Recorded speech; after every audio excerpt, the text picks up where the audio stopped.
Good morning, everyone. Welcome to this class, Curriculum and Supervision.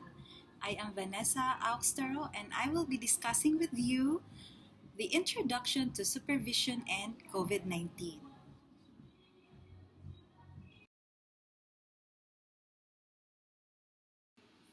But before we start, let me first present to you the enabling objectives.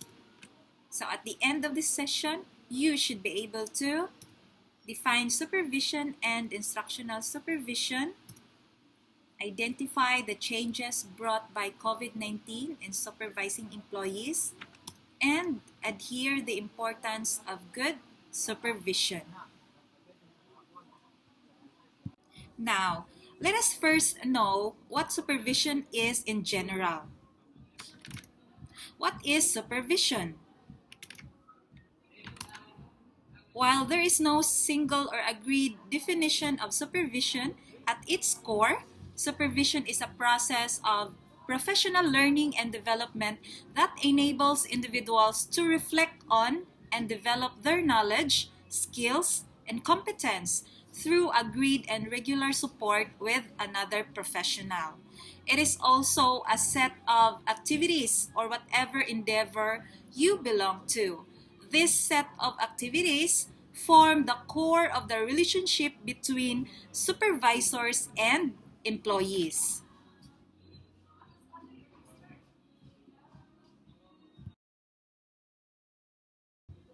Now, in the field of education, we have this thing called instructional supervision.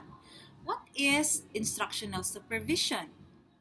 It is a professional, continuous, and cooperative process for the improvement of instruction.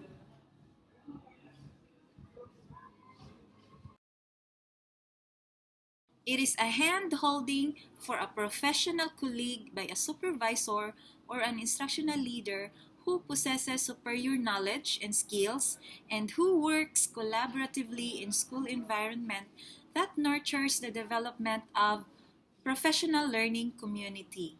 Hand-holding in a sense that supervisors or instructional leaders play vital roles.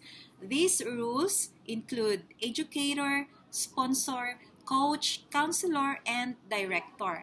Note that in your role as a supervisor, you will be using these five rules in some combination simultaneously depending on the needs of the team members. The COVID 19 pandemic really has brought many changes, such that it has caused emotional, physical, and sometimes life threatening harm to many. In the field of education, the learning process has changed from face to face to online learning and limited face to face classes. Supervision of learning as one of the activities in the educational institutions needs to adapt to the conditions of COVID-19 pandemic. Indeed, COVID-19 has completely disrupted the normal patterns and schedules of the school system. While schools have shifted to online teaching, an alarming amount of students have disengage from the instruction provided by the teachers. This is because of the many challenges brought by COVID 19 itself.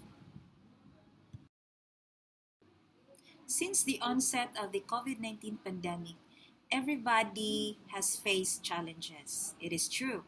Educational leaders have tried to manage the new situation, but the human infrastructure was not ready for such an event.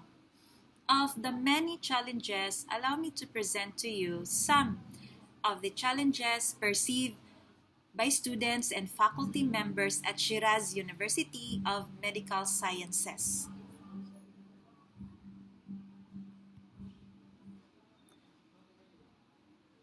In the study of Hayat A.A. Kijavarzi M.H. Zair and others, 2021, entitled Challenges and Opportunities from the COVID-19 Pandemic in Medical Education, the findings of this study showed the main challenges, which were divided into four subcategories. So these are non-compliance with virtual classroom etiquette, inadequate interactions, time limitations, and infrastructure defects and problems. Now, the same is true here in the educational setting in our own country, Philippines. We had really experienced the same challenges, right? Now, how to address these challenges? Very tough situation, right? With this, supervisors or instructional leaders really need to take effective supervision process in order to achieve its goals. Taking into consideration on the elements for a hybrid supervision process can be effective. That's why an organization or any institutional organization really need to take steps, take process in order to achieve its goals. Say, for example, an organization can conduct or may conduct capability buildings or informal meetings to strengthen the relationship between the employees and the supervisors and the administration. But of course, there should be relationship boundaries. In that way, there can be an open communication. And if there is an open communication, the students' needs and characteristics will be known and will be addressed. And also, taking hands-on approach is of great importance to have a good supervision. By this, I believe that the goals of an institution will be achieved. Also, holding special training courses to empower professors and students in virtual education is of utmost importance.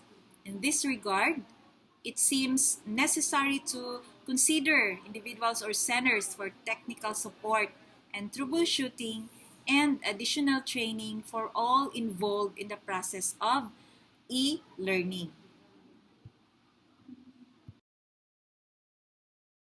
Again, in facing these challenges, everybody should face it with all might. If you are a supervisor, embrace the challenges and continue to guide and give direction to your working force with a view that they are working according to plan and are keeping time schedule. Because it is said, according to Horn and Loeb 2010, that if you are a good supervisor or instructional leader,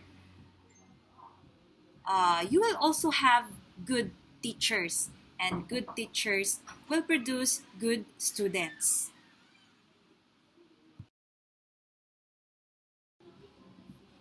Now, before I end my presentation, allow me to share with you this quote from Joshua J. Marine, which states that challenges are what make life interesting, and overcoming them is what makes life meaningful.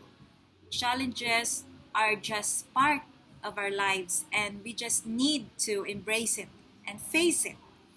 I hope that you learned something out from my presentation. Thank you very much for watching and have a good day.